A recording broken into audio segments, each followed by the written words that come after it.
রূপক দাসর log ইয়া যতকে গুফর খাইয়া আমার উপরে গিয়া এফআইআর করছো অতি সত্য ইয়া সোশ্যাল প্ল্যাটফর্মের মাধ্যমে মাপ চাও, নাহলে পরিস্থিতি ভয়াবহ হইব।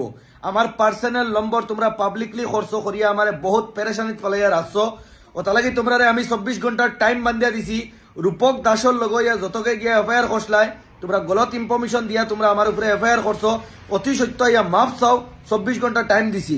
তোমরা কইছো আমরা দেশের প্রধানমন্ত্রীজিরে লইয়া আমি ভিডিও বানাই লিছি করে তোমরা গিয়ে আমার উপরে এফআইআর দিছো।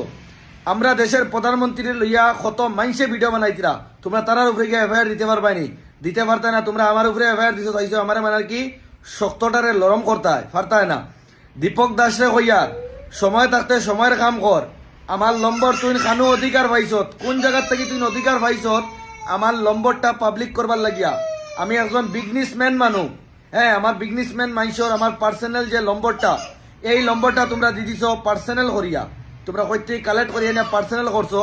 অনলাইন এফআইআর করে দিব জলদি, অতি সত্য 24 ঘন্টার টাইম দেওয়ার টাকলা চাকলা যতগু খানা চানা আসলে সবগুলিতে মাফ চাওয়া সোশ্যাল প্ল্যাটফর্মের মাধ্যমে, নাহলে পরিস্থিতি ভয়াবহ হইব। 3 মাস পরে আবার আমি ফিরিমু, কিন্তু 3 মাস পরে ফিরিমু, পরিস্থিতি ভয়াবহ করলিমু।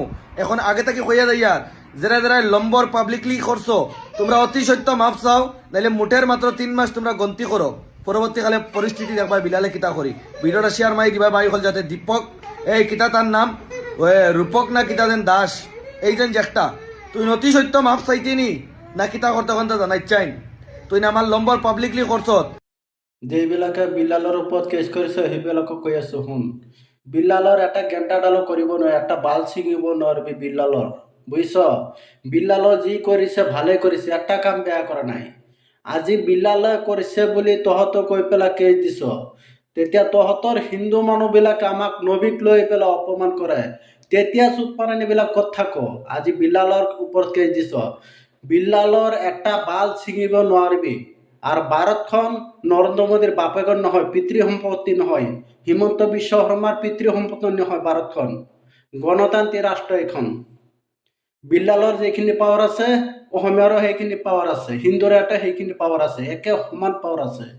আজি বিল্লালৰ কিবা এটা কৈছে এই বুলি বিল্লালৰ ওপৰত কেছ কৰিছ, বিল্লালৰ এটা বাল ছিঙিব নোৱাৰিবি, একটা বাল ছিঙিব নোৱাৰিবি।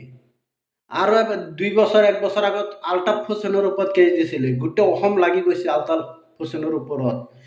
আলতাফ হুছেইনৰ একটা বাল ছিঙিব পৰা নাই, অসমৰ কোনো হিন্দু মানুহে একটা বাল ছিঙিব পৰা নাই। এটাই পাৰিছে, 3 দিন মাত্ৰ জেলত ৰাখিছে, তাৰ বাহিৰে একো বাল ছিঙিব পৰা নাই। আৰু বিল্লালৰ নিচিনা মানুহক একটা বাল ছিঙিব নোৱাৰিবি তহঁতে, বিল্লালৰ ওপৰত যিমান কেছ দি